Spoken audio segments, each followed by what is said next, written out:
François, on entend bien, oui. Alors, on va procéder aux questions. J'ai une première question à te poser.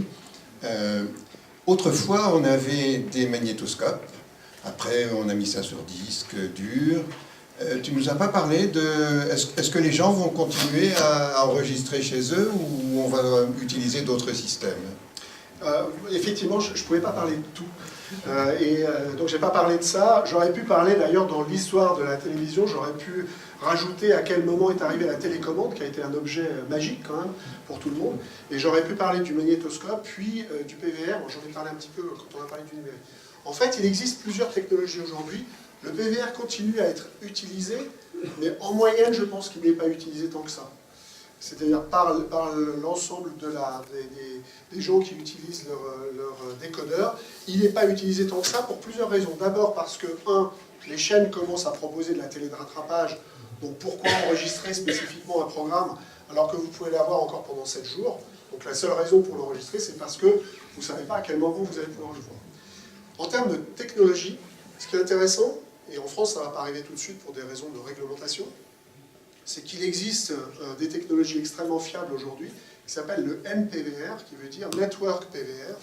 Et l'idée est en fait de stocker l'information que vous êtes en train d'enregistrer, non pas sur votre disque dur personnel, mais directement sur le cloud quelque part. Alors, je n'ai pas parlé du cloud, mais évidemment, toutes les technologies dont j'ai parlé tout à l'heure, avec l'OTT, etc., les médias sont en train d'y aller à grands pas.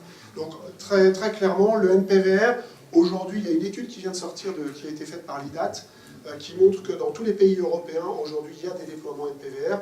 Pour information, Numéricable, aujourd'hui, a une boîte avec un PVR, donc vous avez un disque dur interne, mais si vous payez 5 € de plus par mois, vous avez un espace gigantissime sur le cloud, et en fait, vous n'avez plus besoin de votre disque dur. Donc, si jamais votre disque dur est plein, ça va directement dans le cloud, et vous pouvez voir, grâce à la bande passante dont vous disposez, vos contenus a posteriori. Alors, je vais maintenant passer la parole à la salle. Si vous avez une question, je vous passe le micro. Et la télévision 3D sans lunettes, c'en est où? Parce que vous avez dit que la télévision 3D avec lunettes, c'est apparemment en forte décroissance, mais... Parce qu'on avait vu des démonstrations là, spectaculaires là, il y a quelques années, c'en est où ça? En fait, ça continue à exister. On continue à avoir quelques démonstrations au CES. C'est plutôt une bonne nouvelle. Moi, personnellement, je ne suis pas complètement persuadé de la technologie pour le moment. Et pour le moment, en tout cas, toutes les démonstrations que j'ai vues étaient encore très troublantes pour les yeux. Et si jamais vous vous déplacez d'un tout petit pouillème, ça fait un effet un peu bizarre. Et donc, là encore, pour une expérience dans un canapé, alors que vous êtes en train de manger ou d'être tranquillement assis, vous avez en plus votre tablette sur les genoux, vous avez un temps d'adaptation qui est un peu désagréable. Cela dit, l'arrivée de la télé 4K, parce que quand on parle de 3D, ce qu'il faut comprendre, c'est que la 3D jusqu'à présent, elle était plutôt sur les écrans HD, elle arrive aussi sur les écrans 4K. Ce qu'il faut savoir, c'est que la 3D est un échec, cela dit. Si vous achetez des écrans haut de gamme aujourd'hui, ils sont 3D, mais vous ne le savez même pas. Enfin, si, vous le savez, mais vous vous en fichez, puisque vous ne pouvez pas vous en servir. Et les lunettes se vendent à prix d'or, donc en général, vous ne les achetez pas. Avec la 4K, ce qui est intéressant, c'est qu'on arrive à avoir des choses assez, plus précises, justement en 3D. Et j'ai vu des démonstrations de ce type-là. Est-ce qu'il y a un vrai marché? Franchement, j'en sais rien. Est-ce qu'il y a beaucoup de contenu? Je ne suis pas sûr. Est-ce qu'il y a un vrai marché? J'en sais rien. Donc je pense que, et je viendrai juste aux démonstrations que j'ai vues, que ce soit chez Technicolor ou chez Dolby Vision. En réalité, on est passé de la HD à la 4K. Si on était passé de la HD à la HD plus HDR plus plein de couleurs, en réalité, l'image que vous avez en perception, vous avez presque l'impression du relief, tellement vous avez de dégradés de couleurs. Et c'est peut-être ça qu'il aurait fallu faire. Mais les constructeurs, ils veulent vendre des écrans. Ils ne veulent pas vendre de la technologie globale. Autre question? Oui,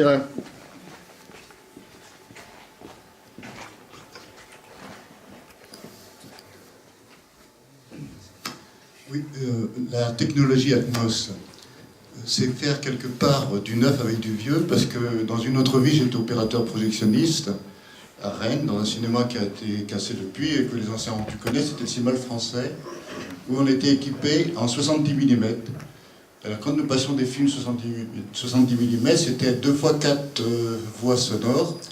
Et certains films, notamment un qui était resté célèbre quand on passait, parce que les balles passaient dans toute la salle, c'était les 55 jours de Pékin. Parce que ce système-là existait déjà. Ok. Alors, en fait, ce qu'il faut comprendre, ce que je n'ai pas suffisamment expliqué, c'est que en dehors de juste rajouter des haut-parleurs de tous côtés, en haut, etc., c'est en plus l'algorithmique de codage de l'audio.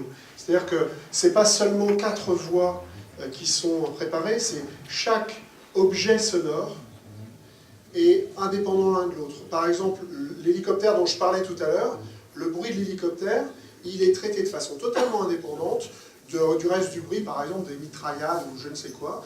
Et ce bruit d'hélicoptère, on va dire, je vais en envoyer une petite partie à l'arrière pendant 2 secondes, puis à l'avant, puis etc. Et on est capable, non pas d'avoir 4 voix distinctes, mais c'est chaque objet sonore qu'on est capable de travailler par algorithme, en fait, pour avoir un relief et une immersion. Donc, la technologie va plus loin que simplement N voix, comme on voit depuis très longtemps, puisque le 7.1 existe aussi dans les home cinéma, etc. Donc on a déjà une qualité sonore intéressante, mais ça reste juste, entre guillemets, des voix audio. Là, on parle vraiment d'un décodeur audio capable de prendre en entrée des informations unitaires et les distribuer dans la pièce en fonction de la configuration de la pièce. D'accord ? Oui, les services, je vois, sont de plus en plus importants, la technologie perfectionnée, mais c'est de plus en plus fragile. Nous, on a la box à la maison, c'est facilement en panne. J'ai la chance d'avoir un mari qui est là, mais pour les seniors, comment on fait à l'avenir? Est-ce que vous pensez simplifier l'usage? Moi, je ne suis pas responsable de la Dans vos recherches. Parce qu'il y a un problème. J'en suis désolé. Ce qui est clair, c'est que les technologies ont beaucoup évolué, mais si vous vous rappelez du démarrage du numérique, les boîtes, elles n'étaient pas très stables. Elles sont quand même globalement de plus en plus stables. Donc il y a quand même une amélioration. Et il y a quand même une certaine stabilité. C'est vrai que ce qu'on peut imaginer, et vous avez probablement des smartphones ou des tablettes, les logiciels dans les smartphones et les tablettes sont relativement stables. D'accord ? Ce qu'on peut imaginer si effectivement des gens comme Google ou d'autres gagnent les bagarres du logiciel dans les boîtes ou dans les téléviseurs, c'est qu'à partir du moment où on a un logiciel uniformisé, reconnu par tous et dont tout le monde maîtrise complètement l'implémentation, à ce moment-là, effectivement, il y aura plus de stabilité. Mais je n'ai pas plus de réponse à votre question, effectivement. On est dans des technologies extrêmement complexes, avec de plus en plus de logiciels, et c'est effectivement fragile. C'est pas encore complètement du plug and play. Bonjour. Par rapport au son dont vous parliez tout à l'heure, l'étiquetage des divers sons, il pourrait être orienté vers les haut-parleurs. Il se fera quand? À la production? À la production. Donc, ça sera un nouveau métier. C'est à la production que ça se fait, et donc les films sortent avec du Atmos à l'intérieur.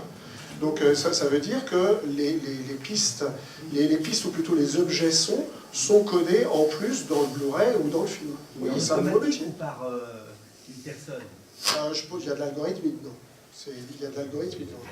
Et après, une personne va pouvoir manipuler le son pour qu'il y ait plus ou moins de profondeur, plus ou moins de relief, pour qu'on ait l'impression d'avoir plus ou moins de 3D. C'est un nouveau métier. Oui, c'est un nouveau métier, probablement, l'ingénieur du son.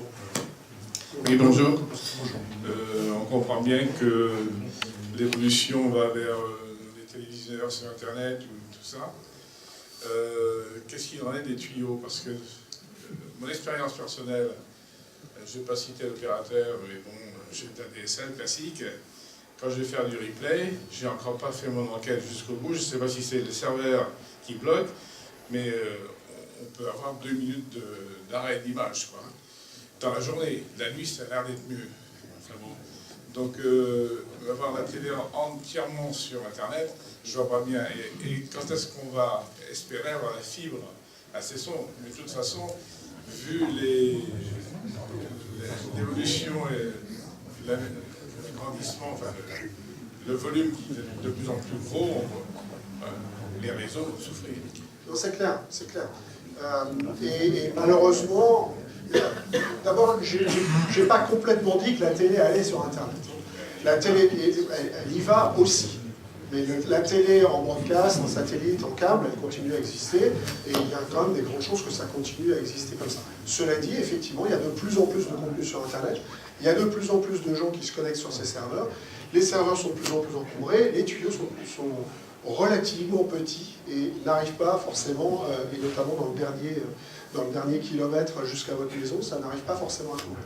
Donc les opérateurs ont tout un tas de technologies à mettre en place. La fibre, par exemple, il y a d'autres technologies qui existent pour eux, et on en a vu certaines au CES, qui permettent effectivement, pour un moindre coût que la fibre, arriver à une bande passante importante sur les 250 derniers mètres. Une nouvelle technologie ADSL. Je ne me rappelle plus, c'est GFast. Voilà. GFast, qui est une extension de la DSL, en fait, qui permet d'aller en fibre jusqu'à votre DSLAM, et depuis le DSLAM, utiliser du GFast. Bien sûr, il faut avoir une boîte qui soit GFast derrière, donc il faut changer son modèle, machin, etc. Donc là aussi, il y a des efforts. Les câbles opérateurs sont probablement mieux armés, parce que la bande passante chez un câble opérateur avec la technologie qui s'appelle DOCSIS ou DOCSIS 3, c'est plutôt du 70-90 mégabits par seconde. Donc ça devient conséquent et on est capable effectivement d'avoir de belles choses presque au niveau de la fibre. Et la fibre sur ces sauts, c'est vraiment... C'est en cours. Vous aurez bientôt un exposé sur la fibre, c'est sûr. Néo-adapteur à notre conférence.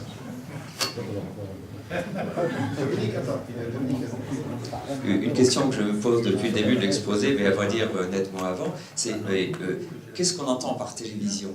Et pour éclairer peut-être la question, il y a un aspect des choses qui m'inquiète aussi, qui est lié au mode de consommation, et ma question plus précise, si je puis dire, est celle-là. Est-ce que la diversification des modes de consommation ne va pas à l'encontre de l'escalade vers les hautes résolutions spatiales que vous avez décrit avec pas mal de détails? Et en particulier, est-ce que ça a un sens d'avoir un écran de 2 mètres chez soi? Pourquoi faire? Notamment par rapport à l'individualisation croissante du mode de consommation. Cet aspect-là des choses, est-ce que vous pourriez l'éclairer un peu? Et si je reviens à la question initiale, essayer de mieux définir ce qu'est la télévision. Je vous remercie beaucoup pour cette question. Passionnante par ailleurs. Non, c'est une vraie bonne question. Et effectivement, quand j'ai parlé de télévision, les premiers écrans que je vous ai présentés, les premiers slides que je vous ai présentés, c'était des écrans de télévision. Et très rapidement, je suis allé sur le smartphone et la tablette parce que tout ça est en train de se diversifier de façon très importante et d'aller sur le multiscreen. Il n'en demeure pas moins que la télévision, l'écran de télévision, pardon, a une vraie chance de succès ou de potentielle continuation de vie. C'est la 4K quelque part, et c'est une meilleure résolution, si tant est que les contenus existent. Et pour le coup, un peu comme la 3D a été un échec pour tout un tas de raisons, mais entre autres parce que personne ne s'est amusé à distribuer des contenus 3D, et puis effectivement l'expérience utilisateur n'est pas là. Mais si la 4K, vous achetez des écrans 4K, et que rapidement les différents opérateurs ne proposent pas quelques contenus ou quelques chaînes en 4K, ça va être extrêmement déceptif et les gens n'achèteront pas d'écran 4K, c'est totalement évident. Et il n'y a pas forcément de... Il y a quelques... On pourra avoir quelques chaînes en 4K certainement chez les opérateurs satellites qui y travaillent déjà, ou chez les opérateurs de fibre optique. Mais vous avez raison de poser la question, c'est quoi la télé en fait? Là on n'a pas parlé seulement de télé, j'ai parlé aussi de distribution vidéo au sens large, de distribution vidéo sur n'importe quel device. On n'a pas parlé que de télé linéaire, on a parlé aussi de vidéo à la demande. Et quelque part la prédiction du CEO de Netflix, c'est de dire en fait il n'y a plus de chaînes de télé, c'est plus que des applications que vous pouvez lancer sur n'importe quel device, sur votre télé pourquoi pas, mais aussi sur votre tablette, sur votre smartphone et autres. Mais oui, c'est une vraie question. Une question de Roland qui a fait Deux questions, monsieur. La première, vous avez à 2 reprises montré le boîtier Apple TV que j'utilisais depuis un certain temps. Or, j'ai entendu dire qu'avec l'arrivée, avec la nouvelle Livebox Play de Orange qui nous vient avec la fibre qui vient d'arriver, que cette nouvelle Livebox disposerait de toutes les fonctionnalités de Apple TV et celui-ci deviendrait inutile. Bon. Et la deuxième question, j'ai entendu dire que les opérateurs de télévision envisageaient dans un délai assez rapproché de supprimer le MPEG 2. Or, il y a moins de 5 ans encore, Philips vendait des PVR avec un disque dur de 250 Go qui permettait d'enregistrer, mais qui n'était qu'en MPEG 2. Or, maintenant, dans les Livebox Play, il y a un disque dur de 80 ou 160 Go. Malheureusement, il ne permet que d'enregistrer ou de restituer sur le téléviseur, alors que ces PVR Philips permettaient, soit sur une clé USB, soit sur un DVD externe, de pouvoir récupérer et conserver les fichiers enregistrés. Et j'ai dû rendre ma précédente Livebox lors d'arrivée de la fibre avec un disque dur de 80 Go qui comportait plein de fichiers qui m'intéressaient que je n'ai pas pu récupérer. Ah, ça, c'est le problème éternel du PVR. Pour votre première question, j'ai absolument pas la réponse. Si Orange a mis en place effectivement l'équivalent des fonctions d'Apple TV, j'imagine qu'il parle plus de AirPlay, qui est la technologie d'Apple qui permet effectivement de faire ce qu'on appelle du mirroring, c'est-à-dire depuis votre tablette ou depuis votre smartphone, vous êtes capable d'envoyer votre contenu sur votre boîte et à ce moment-là, ça s'affiche sur la télévision. Je pense que c'est de ça dont il s'agit. L'Apple TV, c'est pas que ça quand même. L'Apple TV, ça peut vous servir aussi de serveur, et le serveur pour distribuer le contenu partout dans la maison. C'est un peu plus que ça. Pour répondre à votre question sur le MPEG 2, en fait, quand les broadcasters disent qu'ils vont arrêter le MPEG 2, c'est pas tout à fait ça. C'est le CSA va arrêter le MPEG 2 sur la télévision numérique terrestre. D'accord? Et d'ici 2015 ou 2016. Fin 2015 ou début 2016, je crois. Donc effectivement, toutes les chaînes qui sont aujourd'hui en MPEG 2 vont passer en MPEG 4 et en HD. D'accord? Donc tous les décodeurs, si vous avez un décodeur MPEG 4 ou une télévision HD ready, ben ces chaînes-là, vous les voyez. D'accord? Donc il faut... Avec l'arrivée des nouvelles chaînes HD. Oui, bien sûr. Bien sûr. Ah oui, puisque ce sont que des chaînes HD. Donc oui, c'est le problème de l'évolution des technologies. Demain, quand vous aurez des chaînes qui passeront en HEVC, qui est la nouvelle norme de codage, et qui permettra de réduire la bande passante, vous serez probablement obligé aussi de changer votre boîte et changer vos PVR. Mais malheureusement, l'histoire de votre PVR sur lequel vous aviez plein d'informations et vous n'êtes pas capable de les dupliquer, c'est le problème du PVR au sens large, qui n'était pas le même problème avec les cassettes vidéo sur les magnétoscopes, mais effectivement qui existent sur le PVR. Il n'y a pas de moyen, il n'y a pas de moyen sécurisé à cause de la protection de contenu. Vous ne pouvez pas autoriser ça. Les informations sur les PVR sur les PVR dans les box sont-ils au même format que les informations stockées par exemple sur un PC? Les vidéos. Il y a peu de chance. Il y a peu de chance. Il y a peu de chance. Et en plus, dans les boîtes, dans les PVR des opérateurs, les PVR des opérateurs sont obligés, au moment où ils enregistrent un programme, ils sont obligés de protéger le contenu, donc de le chiffrer. Donc si vous prenez juste le disque dur de votre PVR, la Livebox, etc., que vous essayez de le mettre dans un PC, ça ne marchera pas. C'est sûr. Merci. Je vous en prie. Un des éléments de déclenchement du succès de la HD, ça a été la décision des producteurs cinéma de passer à la HD. Quelle est aujourd'hui la situation de la production d'Hollywood et autres? Sont-ils passés en 4K, en HDR, voire en 8K? Est-ce qu'ils ont franchi le pas? En 8K, certainement pas aujourd'hui, ça dépend que de l'expérimentation. En 4K, oui, ils commencent à filmer des films directement en 4K. Il y a aussi des événements sportifs qui se tournent en 4K pour de l'expérimentation aujourd'hui, pour montrer la qualité. Je parlais de Roland Garros tout à l'heure. France Télévisions fait régulièrement des choses autour de ça.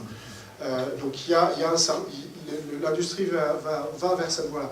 Je reviendrai juste quand même à un point dans votre question, l'introduction de votre question, qui était de dire le succès de la HD, c'est que les fournisseurs ou les studios se sont mis rapidement à la HD.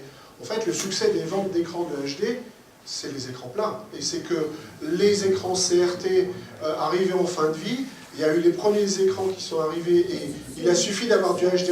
Les deux sont... Ouais, mais les premiers contenus HD, on n'en a pas vu avant un moment, et le premier Blu-ray, premier Blu-ray en HD, il n'est pas apparu si tôt que ça. Donc l'écran... Il tournait à Hollywood en HD bien sûr, bien avant. Bien sûr, parce que le cinéma y était déjà. Parce que le cinéma y était déjà. Les salles s'étaient déjà équipées en HD. Et malheureusement, les salles de cinéma, pour l'instant, elles ne sont pas équipées en 4K. Donc on n'est pas complètement sûr que ça va arriver si vite que ça. C'est pour ça qu'il y a un an, les constructeurs annonçaient à grand renfort marketing que ça y est, ça allait décoller, ça allait être l'explosion, etc. Comme au moment de la HD, non, et c'est clair que ce n'était pas le cas. Et le vrai déploiement de la HD, il est plutôt pour les 3-4 prochaines années, de la 4K. Je crois qu'on va remercier Jean-François. De toute façon, l'avenir, c'est le 40K, 40 kilos. C'est celui-là. Je crois qu'on peut applaudir Jean-François pour